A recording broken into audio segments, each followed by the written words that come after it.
ఇప్పుడు ఇతరులను ఏలెత్తి చూపించే కర్మ ఎంతవరకు దారి తీస్తుందో మీకు ఒక ఎగ్జాంపుల్ చెప్తా.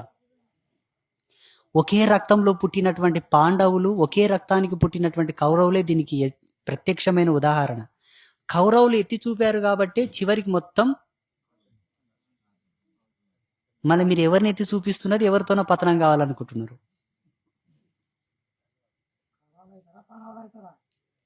కారి లేకపోతే కౌరవులొద్దు పాండవులొద్దు, పరమానందాయ శిష్యులాక నా శిష్యులు అవుతారా చెప్పుర్రి. పరమానందాయ శిష్యులు తెలివి లేని వాళ్ళు, బుద్ధిమాంద్యులను తిట్టిండట, కానీ వాళ్ళు ఏ పని చేసినా ఏదో ఒక రీజన్ ఉంటుంది. ఏం చేసినా దాంట్లో ఒక ప్రత్యేకత ఉంది కదా. చూసిరా మీరు పరమానందాయ శిష్యుల సినిమా? మీ విషయంలో కూడా నేను ప్రతిసారి వాడతా, మీరు పరమానందాయ శిష్యులు లాక్కున్నారయ్యా అంటనా లేదా? చాలాసార్లు అన్నా కదా, విన్నారా?